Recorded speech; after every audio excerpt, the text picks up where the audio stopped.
तो देखिए, दूसरी तरफ आपको बता दें कि फतेहपुर में एक लेखपाल की सुसाइड कर लिया है। परिजनों ने कानूनगो और एसडीएम पर प्रताड़ना का आरोप लगाया है। आक्रोशित परिजनों ने प्रशासन के खिलाफ मोर्चा खोल दिया। 24 घंटे बाद किसी तरह परिजनों को समझाकर प्रशासन ने शव को पोस्टमार्टम के लिए भेजा। परिवार के मुताबिक लेखपाल सुधीर को एसआईआर के काम में लगाया गया था। उसकी शादी होने वाली थी, लेकिन उसके ऊपर काम का दबाव था। प्रताड़ना से परेशान होकर उसने जान दे दी। लेखपाल की मौत ने एक बार फिर चौतरवा सवाल खड़े कर दिए हैं। कानूनगो और एक अज्ञात के खिलाफ एफआईआर दर्ज की गई है। परिवार ने सरकारी नौकरी और मुआवजे की मांग उठाई है। हालात बिगड़ने के मद्देनजर एडीएम, एएसपी समेत 5 थानों की फोर्स तैनात की गई है। देखिए, सारे कार्य किए जा रहे हैं। बीएलओ के साथ साथ पार्टियों के भी बीएलए हैं। मगर मैं एक बात अवश्य कहना चाहूंगा, जब विपक्षी दल आज ये आरोप लगा रहे हैं, याद करिए केवल 2 साल पहले तो कहते थे ईवीएम हैक्ड है और बटन कौनो दबा दो ईवीएम में वोट भाजपा का चला जाता है। आज उन्होंने ईवीएम का मुद्दा छोड़ दिया और मतदाता सूची के मुद्दे पे आ गए। इसका मतलब अब उन्होंने मान लिया कि ईवीएम हैक होने का आरोप झूठा था। और आप आश्वस्त रहिए कि आगे वो इस चीज को भी झूठा मान लेंगे। और मैं एक बिंदु और कहना चाहता हूं, ये एक सोची समझी खतरनाक साजिश का हिस्सा है कि भारत की हर व्यवस्था के बारे में भ्रम पैदा करना।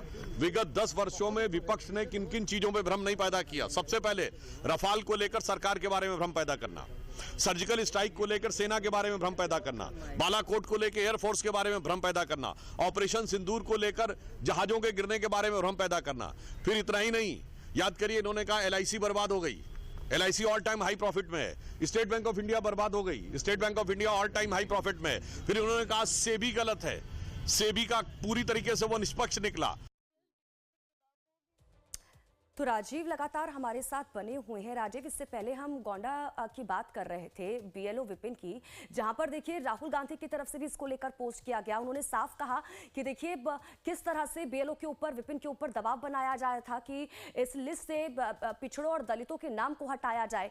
दूसरी तरफ अगर हम फतेहपुर की अगर मामले की बात करें तो यहाँ पर भी देखिए शादी होनी थी, एक दिन बाद छुट्टी मांगी गई थी बीएलओ की तरफ से, लेकिन वो छुट्टी नहीं दी गई। काम का इस तरह का प्रेशर उनके ऊपर बनाया गया कि उन्होंने सुसाइड कर लिया।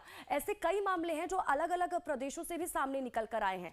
लेकिन सवाल यह है कि क्योंकि इससे पहले देखिए लगातार ये कहा जा रहा था कि क्या इस तरह का प्रेशर है, वर्क प्रेशर इतना ज्यादा हो चुका है कि इस तरह का प्रेशर जो है वो बीएलओ ले रहे हैं। चुनाव आयोग की तरफ से ये कहा गया कि भाई देखिए ऐसा कोई भी प्रेशर नहीं है, लेकिन अब तो चीजें अलग ही दिशा में जाती हुई नजर आ रही है। इस तरह से जो जानकारी सामने निकल कर आ रही, परिजन कह रहे हैं कि दबाव बनाया जा रहा है नामों को हटाने का, छुट्टी मांगी गई, वहां पर छुट्टी नहीं दी गई, तो इस तरह से परेशान किया जा रहा है। जी देखिए, चूंकि ये काम सर्वोच्च प्राथमिकता का है और निर्वाचन आयोग सीधी मॉनिटरिंग करता है, ये बात तो सच है कि जिला प्रशासन के अधिकारी बीएलओ को छुट्टी नहीं दे रहे हैं, क्योंकि 1 महीने के अंदर ही काम खत्म करना है और जिम्मेदारी वाला काम है। तो जिनकी भी ड्यूटी लगी है वो आसानी से उन्हें इससे मुक्ति नहीं मिल, चाहे घर में शादी हो रही है या कोई और बड़ा अगर आयोजन हो जा रहा है तो वो परेशान हो जा रहे हैं कि मुझे छुट्टी नहीं मिल पा रही है। तो ये समस्या तो आ रही है। अभी तक कहीं से इस तरह का नाम जोड़ने काटने को लेकर के दबाव की बात नहीं आई है। ये राजनीति के तो लोग उठा रहे हैं। समाजवादी पार्टी ये बात सही है कि शुरू से बात उठाती रही है कि ये समय कम दिया गया है, ये कम से कम 3 महीने का समय होना चाहिए था एसआईआर के लिए, ताकि पूरे इत्मीनान के साथ और व्यवस्थित तरीके से इसे कराया जा सकता था।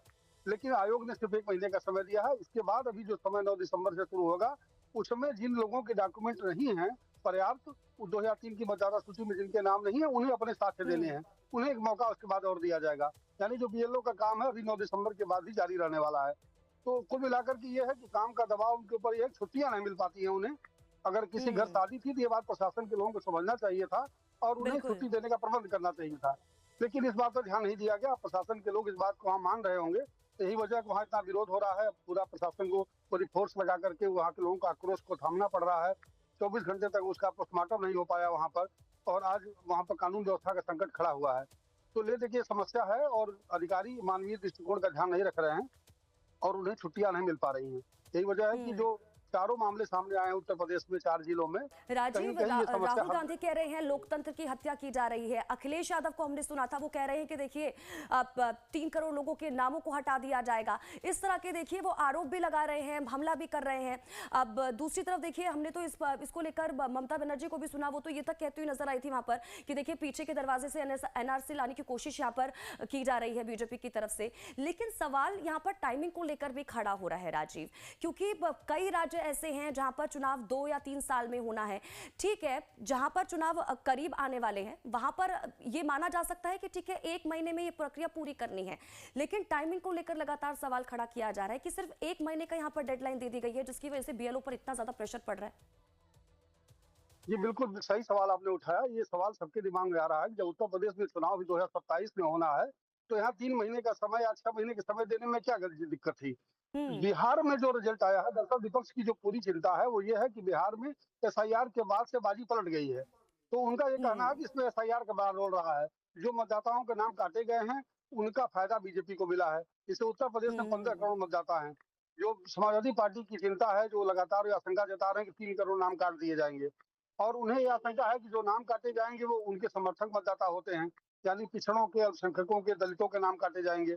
यही सवाल राहुल गांधी लगातार उठा रहे हैं कि बीजेपी अपने मनमाफिक मतदाता सूची तैयार करना चाहती है। तो आयोग को इस पर ध्यान देना चाहिए कि जो निष्पक्षता और पारदर्शिता हो उसे पर्याप्त समय देकर के किया जाना चाहिए। और बीएलओ की जो समस्याएं हैं, जहां कहीं भी अगर सामने आती हैं, तो जो भी संबंधित अधिकारी हैं उन्हें इसका ध्यान देना चाहिए था। कि यही वजह है कि दबाव में वो कहीं कहीं घटनाएं सामने आ जा रही हैं। जैसे फतेहपुर की घटना अपने आप में बड़ी गंभीर, अगर किसी की शादी अगले दिन होने वाली थी तो उसे छुट्टी देना चाहिए था, लेकिन कोई सुनने को तैयार नहीं है। ये समस्या आमतौर पर हर जगह आ रही है, और बीएलओ बहुत से लोगों के पास फॉर्म भी नहीं पहुंच पाए हैं। बहुत से लोगों की समस्या यह है कि 2003 की मतदाता सूची में नाम ही, पूरे परिवार का नाम 2003 की मतदाता सूची में नहीं है, और पिछले 2 चुनाव से लगातार वोट डालते आ रहे हैं वो। अब इस बार एसआईआर में उन्हें 2003 की मतदाता सूची में नाम बताना पड़ रहा है। तो परिवार में अगर किसी सदस्य का नाम 2003 की मतदाता सूची में नहीं है तो उन्हें 9 दिसंबर तक इंतजार करना पड़ेगा, और 9 दिसंबर के बाद उन्हें उनसे मांगा जाएगा दस्तावेज, और जरूरी दस्तावेज अगर वो दे पाएंगे तभी जो है उनका नाम मतदाता सूची में रह पाएगा, अन्यथा नाम कट जाएगा। तो ठीक एक है, तो पूरी ठीक है संभावना राजीव, मैं लौटती हूँ आपके पास, आप बने रहिए हमारे साथ। अगली खबर पर भी आपसे अपडेट लेंगे।